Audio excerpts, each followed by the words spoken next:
નમસ્તે. આજે આપણે રિપ્લેસમેન્ટ કરાવેલું હોય બાય બંને ગોઠણમાં રિપ્લેસમેન્ટ કરાવેલા છે. જમણા ગોઠણમાંય કરાવેલું છે, ડાબા ગોઠણમાંય કરાવેલું છે.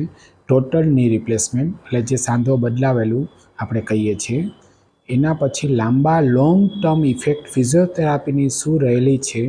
શોર્ટ ટર્મ ઇફેક્ટ તો આપણે જોઈ કે ઓપરેશન પછી એક્સરસાઇઝ કરવાની હોય છે, પણ લોંગ ટર્મ ઇફેક્ટ કે વર્ષો સુધી જો એક્સરસાઇઝ આપણે કન્ટિન્યુ રાખીએ તો જે ઇમ્પ્લાન્ટ છે, જે મસલ્સ છે, એની સ્ટ્રેન્થ ઘણી બધી મેન્ટેન રાખી શકીએ. એની ફર્સ્ટ એક્સરસાઇઝ જોઈએ આપણે. ઓસીકુબા બંને ગોઠણ વચ્ચે રાખીને જ દબાવજો. ટેકે બેસીને જ બા કરે છે અત્યારે આરામથી, એટલે બેક પેઇન એમને ન થાય, કમરને સપોર્ટ મળશે અને આરામથી જ કરજો, જેટલું પ્રેશર કરી શકો એટલું. બંને ગોઠણથી જ ઓશિકાને જ દબાવીને. અને એ દરમિયાન એ બા તમારે કે ગોઠણ આપણે જેટલા બને એટલા નીચે ટાઈટ રહેવા જોઈએ, બસ ઊંચા ન થાય એમ. દબાવીને અંદાજે 8-10 સેકન્ડ રોકી રાખજો. બરાબર. પછી ધીમે ધીમે છોડજો. એટલે જે આપણે ગોઠણ સીધો થવામાં જે વાસ્ટસ મીડિયાલિસ ઓબ્લિક વર્ક કરે છે, જે લાસ્ટ ડિગ્રીની એક્સટેન્શનમાં, છેલ્લી ડિગ્રીમાં પગ ઊંચો કરવામાં, એનું ટુવર્ડ્સ ગ્રેવિટી વર્ક થશે. ગુરુત્વાકર્ષણની દિશામાં, એની વિરુદ્ધ દિશામાં નહીં. ગુરુત્વાકર્ષણ અફેક્ટ નહીં કરે, કારણ કે પગ નીચે છે આપણા અને હોરિઝોન્ટલી જ વર્ક થાય છે. બંને પગ ગોઠણને અંદર જ દબાવવાના છે. રોકી રાખજો. આનાથી જે સ્નાયુની જે સ્ટ્રેન્થ છે, જે એનો તાકાત છે, જે પાવર છે, એ લાંબા ટાઈમે ઉંમરના કારણે દિવસે દિવસે જે આપણા સાંધામાં જે ફેરફાર થવાના છે એને આપણે અટકાવી શકીએ. આપણી રોજિંદી ક્રિયાઓમાં એનો ઘણો બધો રોલ રહેલો છે. રોકી રાખજો બા.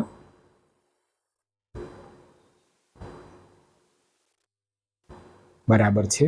10-15 થાય એટલે કહેજો અંદાજે. રોકીને જ. બરાબર. દબાવો પાછો.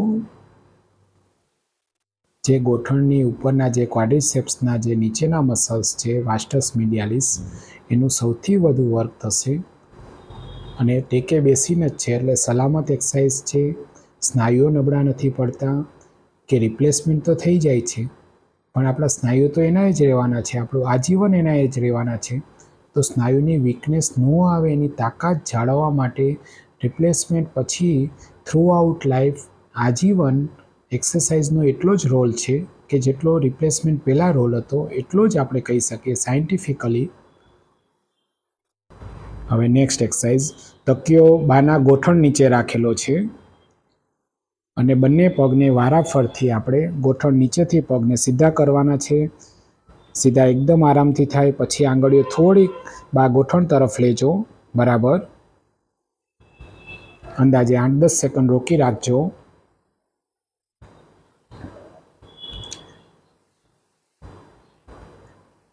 ધીમે ધીમે નીચે. બીજો પગ બા, જમણો પગ નીચે લેવામાં જેટલું આપણે ધીમે ધીમે લેશું એટલું કંટ્રોલિંગ મુવમેન્ટ થશે.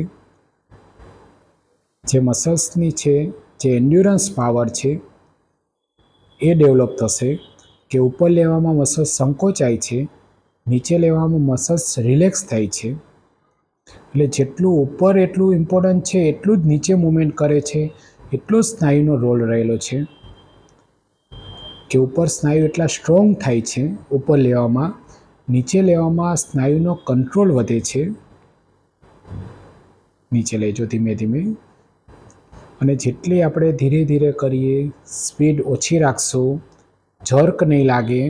બરાબર છે બા. નમાવજો. રોકી રાખજો. એટલું રિધમિકલી કામ, એમાં ઘણું બધું સારું થશે. એનો આઉટપુટ સારો મળશે, એનું રિઝલ્ટ સારું મળશે. રિપીટેશન આપણી અનુકૂળતા એટ અ ટાઈમ જેટલા થઈ શકે એટલા. અને દિવસ દરમિયાન ગમે ત્યારે આપણે કરી શકીએ. એવું કંઈ ફિક્સ ટાઈમ ન હોય કે આપણે બધી એકસાથે એક્સરસાઇઝ કરવી જરૂરી છે. જ્યારે આપણને સમય મળે ત્યારે 2-3 એક્સરસાઇઝ કરીએ, પાછી 2-3 કલાક પછી જેવો સમય મળે ત્યારે પણ કરી શકીએ અને એકસાથે સમય હોય તો એકસાથે આપણે કરી શકશું. નીચે લેજો. બરાબર છે. બીજો પગ. આમાં જે લાસ્ટ ડિગ્રી ની એક્સટેન્શન જે સ્નાયુ આપણે જે આગળની એક્સરસાઇઝમાં જોયા એ ગુરુત્વાકર્ષણની દિશામાં વર્ક કરતા હતા અગેન્સ્ટ ગુરુત્વાકર્ષણની. હા, ત્યાં અસર થાય છે ને બા? યસ, અહીંયા બરાબર છે. અહીંયા જ ઇફેક્ટ થશે. પગ જે ઊંચો કરવામાં જે ઢાંકણી ઉપર સ્લાઇડ થાય છે એટલે એનું જો કોન્સન્ટ્રિક વર્ક થશે ગુરુત્વાકર્ષણની દિશામાં અને જેટલી વાર હોલ્ડ કરશું એટલી વાર એની પકડ વધશે, એના ઉપર પ્રેશર મેન્ટેન રહેશે કે હોલ્ડિંગ ટાઈમમાં એની સ્ટ્રેન્થનિંગ સારી મળશે. રોકી રાખજો.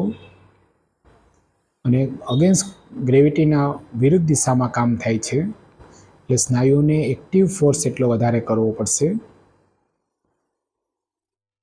બીજો પગ.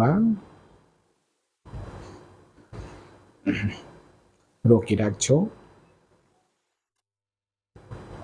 આરામથી 10-15 વાર કરજો બા. થઈ જાય એટલે કહેજો. ધીરે ધીરે કરજો.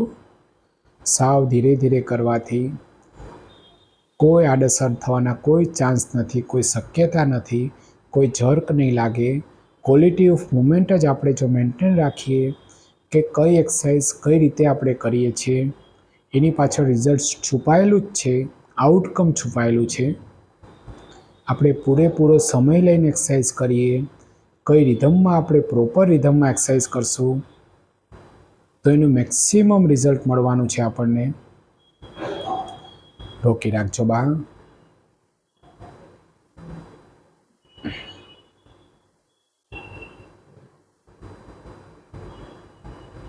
બીજો પગ.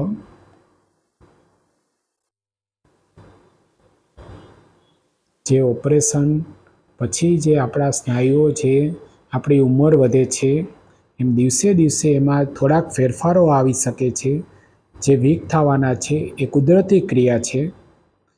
એને આપણે અટકાવવા માટે જો આપણે મૂવમેન્ટ ચાલુ રાખીએ, એની જે સ્પેશિયલ એક્સરસાઇઝ છે, સાયન્ટિફિક એક્સરસાઇઝ છે એ જો આપણે ચાલુ રાખીએ લાંબો ટાઈમ સુધી તો જે એજ આપણી વધે છે એમાં જે ઇન્ટરનલ ફેરફાર થાય છે એને ઘણા બધા આપણે અટકાવી શકશું, ઘણા બધા મેન્ટેન રાખી શકશું. રોકી રાખજો બા.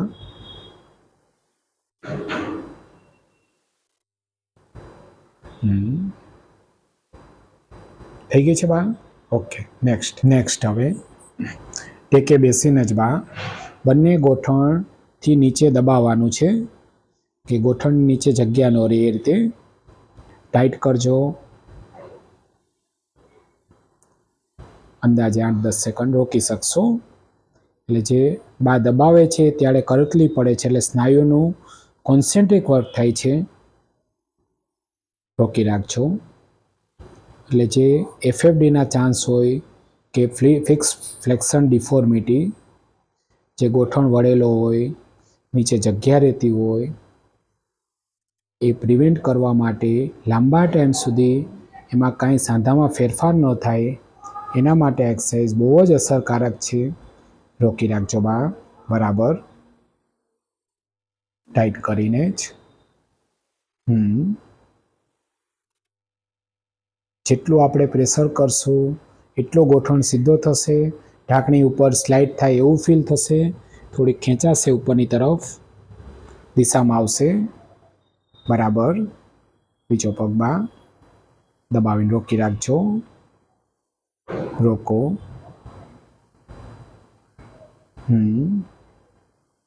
બરાબર. સરસ. જમણો પગ દબાવો.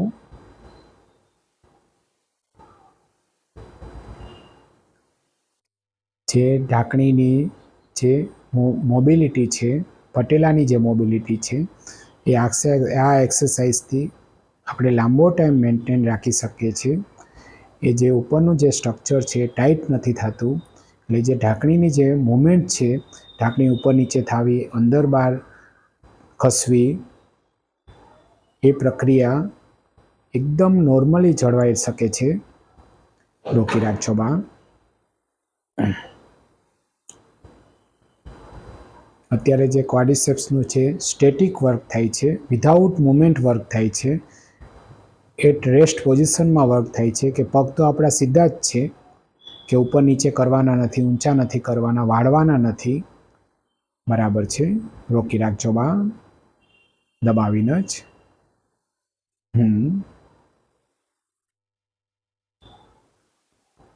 જેટલું આપણાથી વધુમાં વધુ પ્રેશર થઈ શકે એટલું આપણે આરામથી કરી શકશું.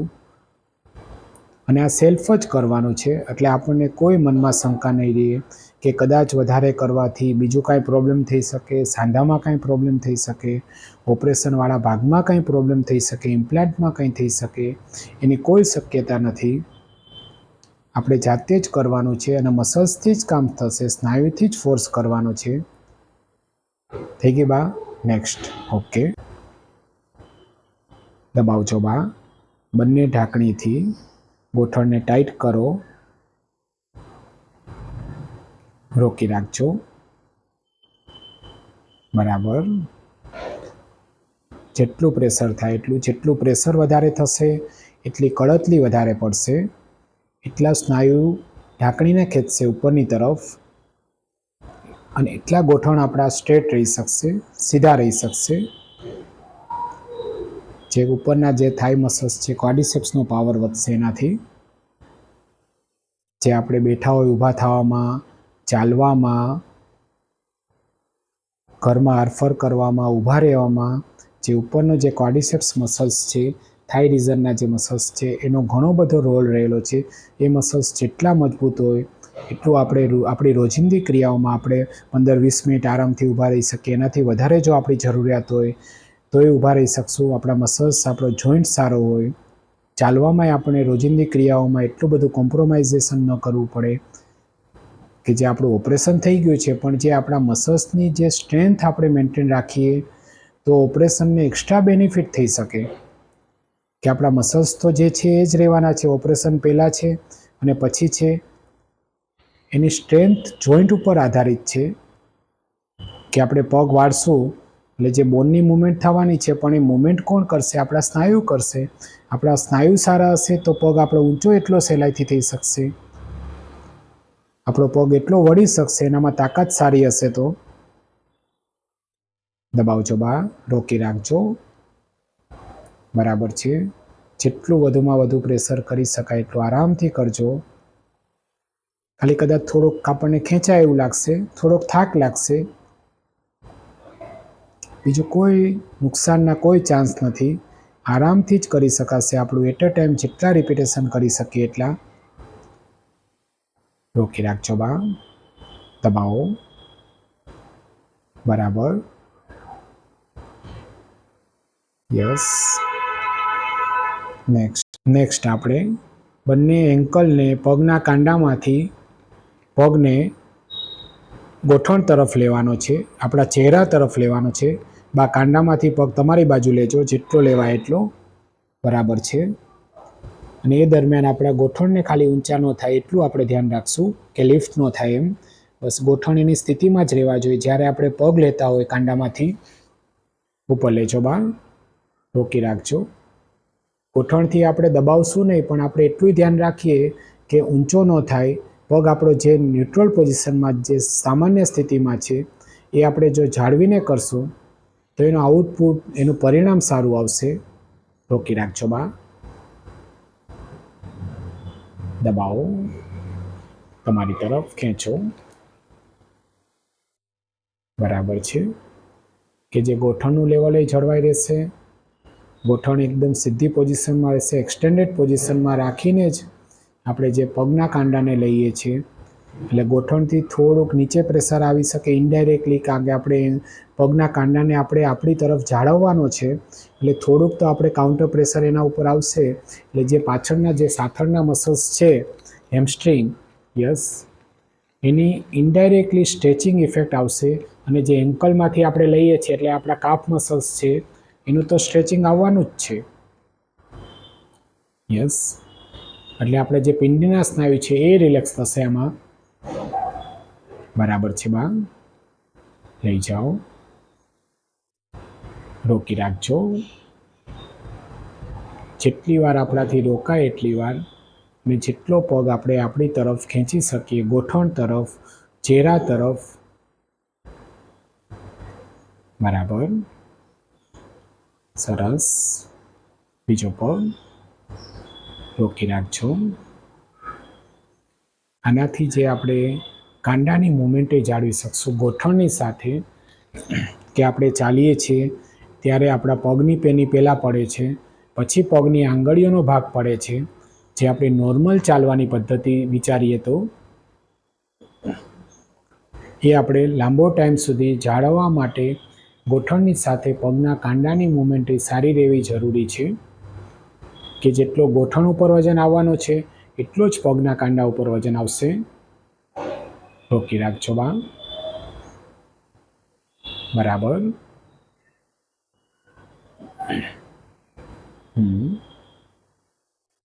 બરાબર થઈ ગઈ બા.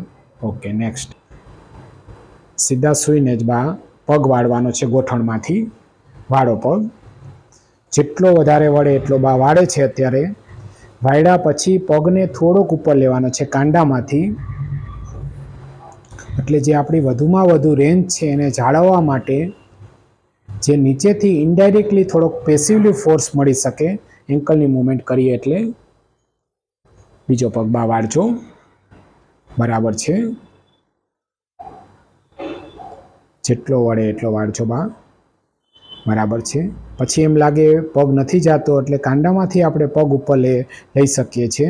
એટલે જે પગની આંગળીઓ ઉપર આવે છે એટલે જે હીલને પાછળ જોડું પોસ્ટેરિયર થ્રસ્ટ લાગશે પ્રેશર સાથે, જે મસલ સ્ટ્રેચ થશે આ ગોઠણની ઉપરના જે મસલ્સ, એટલે એને થોડુંક પુશ કરશે, ધક્કો મારશે, એટલે થોડુંક એંગલ એનો 1-2 ડિગ્રી થોડોક વધારે વળે એવું ફીલ થશે આપણને.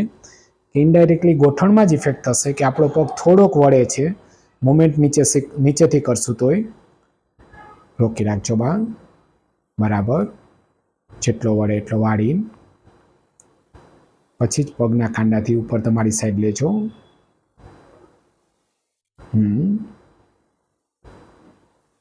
અંદાજે થોડીક વાર રાખી પછી નીચે, પછી બીજો પગ બા વાળો, જેટલો વળે એટલો ગોઠણ. બરાબર. બરાબર, સરસ. પછી પગનું કાંડું તમારી સાઈડ લ્યો. એટલે જે ગોઠણ સાથે આપણા પગના કાંડાને એટલું મહત્વ આપવાનું છે કે જે સ્નાયુ અહીંયા નીચે સુધી સંકળાયેલા છે એ ગોઠણ સુધી ઇનડાયરેક્ટલી એનો ઘણો બધો ફાળો રહેલો છે, રોલ રહેલો છે.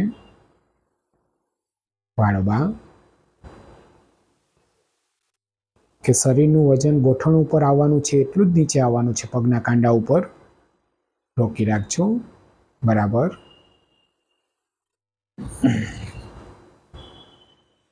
ધીમે ધીમે નીચે. આ મુમેન્ટ, આ એક્સરસાઇઝ આપણે જે ગોઠણનું જે લુબ્રિકેશન છે, જે મોબિલિટી છે એ જાળવવા માટે ઘણી બધી અગત્યની છે. કે આપણો પગ કેટલા ડિગ્રી વળે છે, જકડાતો નથી લાંબા સમય પછી. ઓપરેશન પછી ઘણીવાર ઘણી દર્દીઓની તકલીફો હોય છે, થોડીક નાના મોટી તકલીફો હોઈ શકે કે સ્નાયુઓ થોડાક સ્ટીફ થવાના કારણે, જેની મોબિલિટી થોડીક ઓછી થવાના કારણે, કે સ્નાયુની સ્ટ્રેન્થ ઓછી થવાના કારણે કોઈ ચાલવામાં તકલીફ પડી શકે, પગ ભારી લાગી શકે. રોકી રાખજો. રિલેક્સ.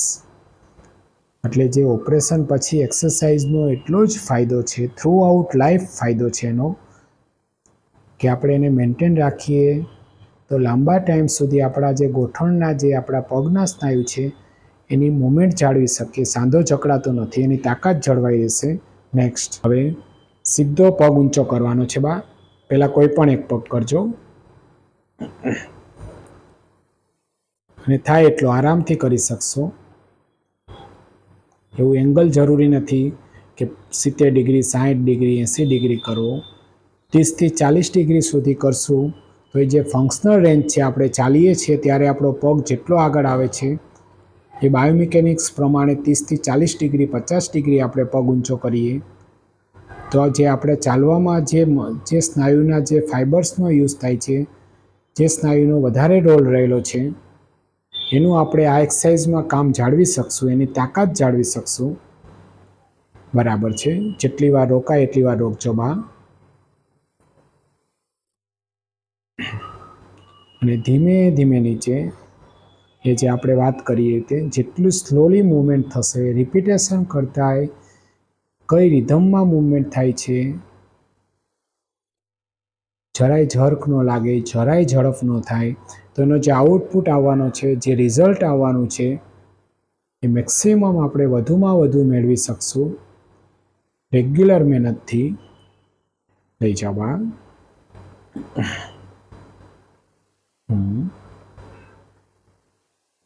કે ઉંમર પ્રમાણે જે એક્ટિવ મુવમેન્ટ છે એમના માટે એકદમ હિતાવહ છે.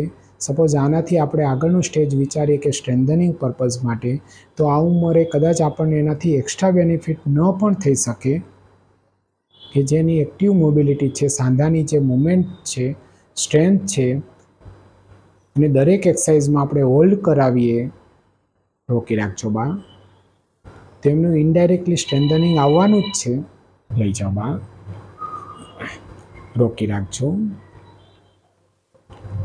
જે હોલ્ડ થાય છે એમાં સ્નાયુને પગનો વજન પકડી રાખવો પડે છે, એમાં એની સ્ટ્રેન્થનિંગ મેન્ટેન રહે છે, એમાં તાકાત જળવાઈ રહેશે.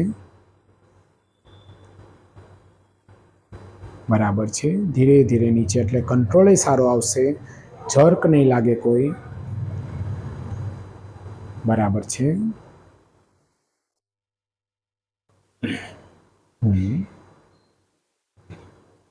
થઈ ગઈ બા? Okay, next. હવે સીધા સૂઈને જ બા, જે આપણે બેસીને કરી એમ જ, કે ગોઠણે આપણે દબાવવાનો છે અને પગના કાંડાને તમારી તરફ લેજો, જે આ સ્ટ્રેટ પોઝિશનમાં કરીએ છીએ આપણે, જે ડોર્સીફ્લેક્શન, જે કાફ સ્ટ્રેચિંગ આપણે કહીએ, જે પિંડીના સ્નાયુ છે એનું સ્ટ્રેચિંગ થશે, એનું ખેંચાણ આવશે.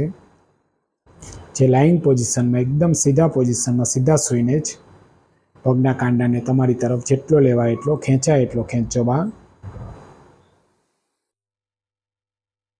બરાબર. બીજો પગ લઈ જાઓ. આનાથી જે કાફ મસલ્સ ઉપર આવવાનું છે અને હેમસ્ટ્રિંગ મસલ્સનું સ્ટ્રેચિંગ થવાનું છે, જે સાથળના નીચેના સ્નાયુનું, અને એનું કનેક્શન સાથળના નીચેના સ્નાયુ કમર સુધી રહેલું હોય છે. એટલે કમરથી પગના જે એન્કલ સુધીનું, પગના કાંડા સુધીનું જે રેસ્ટ પોઝિશનમાં સ્ટ્રેચિંગ ઇફેક્ટ આવશે. ઘણીવાર આપણને પગ ભારી લાગતા હોય, કોઈ દુખાવો થતો હોય, ત્યારે જો આ મૂવમેન્ટ આપણે કરીએ તો આપણને રિલેક્સેશન મળે છે, સારું લાગે છે, કારણ કે ઉપરથી આખી નસ સ્ટ્રેસ થાય છે. રોકી રાખજો.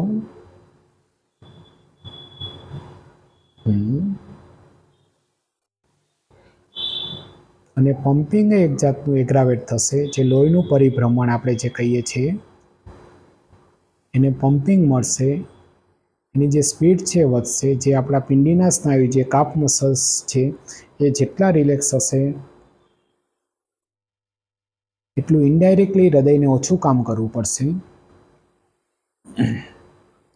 કડક નહીં થાય. એના કારણે જે ગોઠણમાં ઘણીવાર દુખાવો થઈ શકે, પગના કાંડામાં દુખાવો થઈ શકે, પેનીમાં દુખાવો થઈ શકે, એ પણ આપણે અટકાવી શકશું, જે કાફ મસલ રિલેક્સ હશે તો.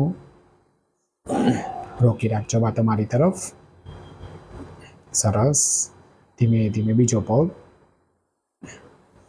ગોઠણને ઇનડાયરેક્ટ પ્રેશર આપીએ છીએ બા, ગોઠણે દબાવે છે અને કાંડાને ઉપર લે છે. યસ. બીજો પગ બા, ગોઠણ દબાવીને જ પગના કાંડાને તમારી તરફ લેજો.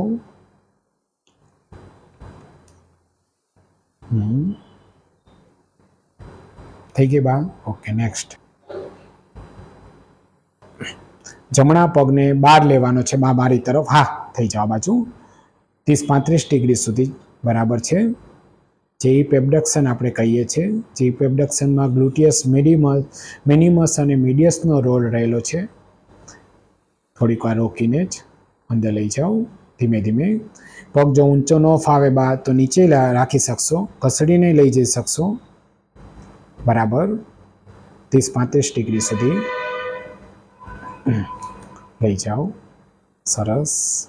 જમણો પગ, જે આ મુમેન્ટ છે, આપણે જે ચાલીએ છીએ ત્યારે આપણું પગ જો આપણું શરીર જે ઢચકાય છે, લિમ્પિંગ થાય છે, ઘણીવાર બનતું હોય છે. એમાં આ મસલ્સ જો વીક હોય તો લિમ્પિંગના થોડાક ચાન્સ વધારે રહેતા હોય છે.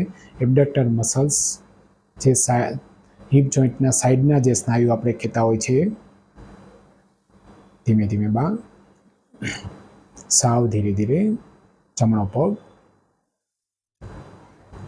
લઈ જાઓ, 30-35 ડિગ્રી સુધી લઈ જાજો બા, બરાબર.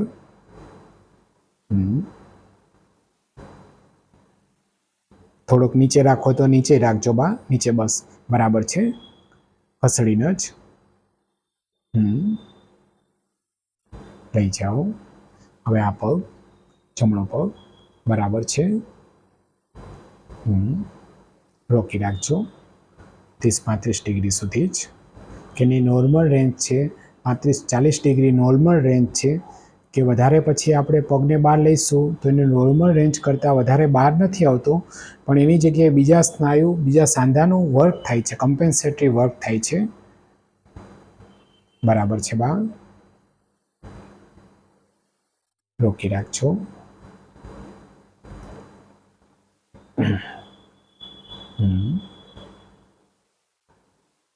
જમણો પગ ધીમે ધીમે જ, બરાબર છે, 30-35 ડિગ્રી સુધી જ રોકી રાખજો બા, બરાબર.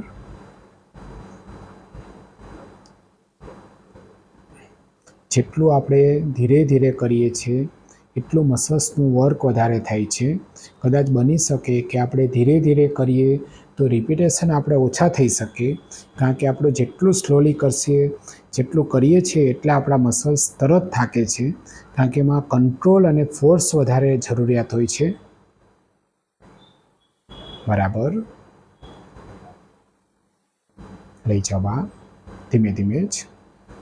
એટલે રિપીટેશન કરતાં આપણે કેટલું કરીએ છીએ, એક્યુરેટ થાય છે, સચોટ થાય છે, એ વધારે જરૂર છે કે એનું રિઝલ્ટ સારું આવશે.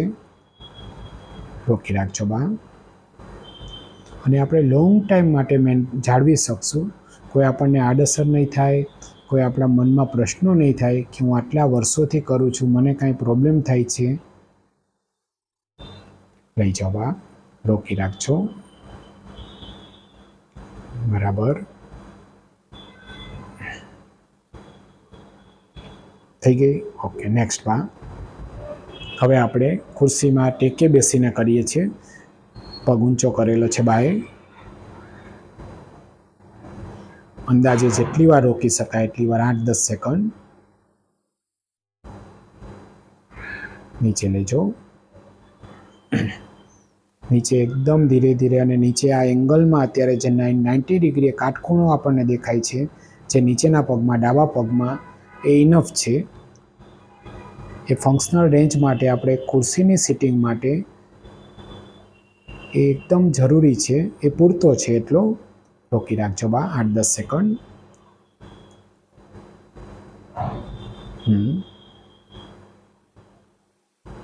બરાબર છે, લઈ જાઓ,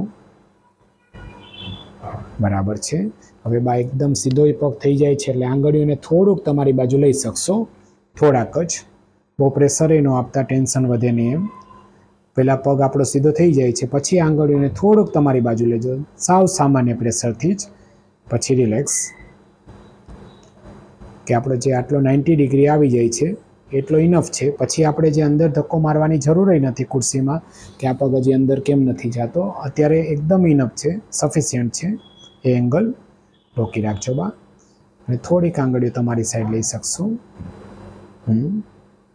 ની ઉપર સારું પ્રેશર આવશે અને હોલ્ડ થશે, એટલે તો ક્વાડ્રિસેપ્સમાં ઘણું બધું એનું એક્ટિવ જે સ્ટ્રેન્થનિંગ છે, એની તાકાત જે છે, આપણે રોજ વારંવાર કરીએ તો એની જે એક્ટિવ સ્ટ્રેન્થ છે એ ઘણી બધી આપણે મેન્ટેન રાખી શકીએ. આપણી રોજિંદી ક્રિયાઓમાં, આપણે બેઠા હોઈને ઊભા થવામાં, ચાલવામાં, ઊભા રહેવામાં જે જરૂરી છે એનો એંગલ, એ આપણે ઘણું બધું જાળવી શકશું, કે એમાં આપણને એટલી બધી તકલીફ નહીં થાય. જે આપણે જરૂરી સમય ઊભા રહીશું, જરૂરી સમય ચાલશું, જરૂરી સમય બેસશું, રોકી રાખજો બા. અને આ એક્સરસાઇઝ ચેરમાં બેસીને તો આપણે ગમે ત્યારે યાદ આવે. સપોઝ આપણે ગમે ત્યારે દર 2-3 કલાકે બેઠા હોય અને ઊભા થવાની તૈયારી કરતા હોય અને 2-4 રેપિટેશન કરીએ અને પછી ઊભા થાય તો જે મસલ્સને રિધમ મળી જવી જોઈએ ઘણી બધી સારી મળશે, કે તરત જ આપણી ગ્રીપ આવી જશે. ઊભા થઈને તરત જ આપણે ઇઝીલી ચાલી શકશું.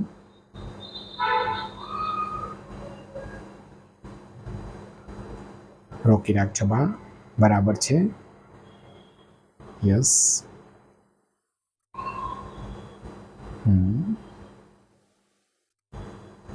ધીમે ધીમે નીચે લેવામાં એનો જે કંટ્રોલ છે એ વધારે જરૂરી છે, કે તરત આપણે લઈએ એનાથી ધીમે ધીમે લઈશું. એમાં એનું જે એન્ડ્યુરન્સ છે એ ઘણો બધો આપણે મેળવી શકશું. લાંબા ગાળે જે સ્નાયુમાં જે અમુક કોઈ સ્પ્રેન ઇન્જરી થવાના, કોઈ દુખાવાના જે ચાન્સ હોય એ રહેતા નથી. રોકી રાખજો બા. બરાબર.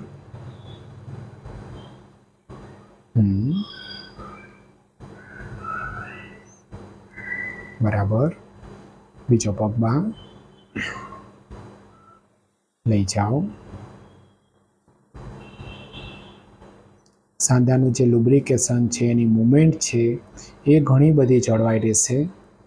ઘણીવાર આપણને થતું હોય કે આપણે ચાલીએ છીએ, આપણે ઊભા રહીએ છીએ તો એ એક એક્સરસાઇઝ જ છે, પણ એ એક્સરસાઇઝ અને આ એક્સરસાઇઝમાં સાયન્ટિફિક રીતે ઘણા બધા જે આઇસોલેટ આપણે કરી શકીએ, ઘણા બધા ડિફરન્ટ છે ફેરફાર આપણે કરી શકીએ, કે જે આપણે ચાલવાનું છે, ઊભા રહેવાનું છે, વેઇટ બેરિંગ એક્સરસાઇઝ કહી શકશું.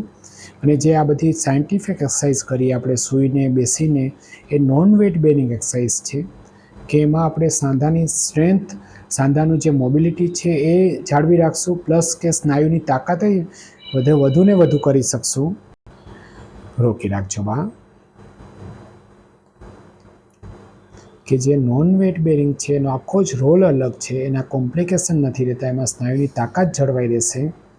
ઘણીવાર આપણે વધારે ચાલવાથી, વધારે ઊભા રહેવાથી જે સાંધા ઉપર એકધારું પ્રેશર આવે છે, કમ્પ્રેશન આવે છે, એના કારણે આપણને થોડુંક ઇરિટેટ થાય છે, થોડુંક ડિસ્કમ્ફર્ટ લાગે છે, કે દર્શાવે છે કે એની મર્યાદા પૂરી થઈ છે, એટલે આપણે જે સ્થિતિ છે એ ચેન્જ કરવી પડે. અથવા એ દર્શાવે છે કે આપણા થોડાક સ્નાયુ નબળા હોઈ શકે, કે આપણે સ્નાયુની જે તાકાત જાળવીને પછી જે આપણું સ્ટેન્ડિંગનું વર્ક છે, જે ચાલવાનું વર્ક છે, જો એના ઉપર આપણે ફોકસ કરીએ તો આપણને જે લાંબા ટાઈમે કાંઈ પણ જે આડઅસર થવાની છે, ડિસ્કમ્ફર્ટ લાગવાનું છે, દુખાવાના ચાન્સ ઘણા બધા આપણે ઓછા કરી શકીએ, જાળવી શકીએ. રોકી રાખજો બા. બીજો પગ. બરાબર.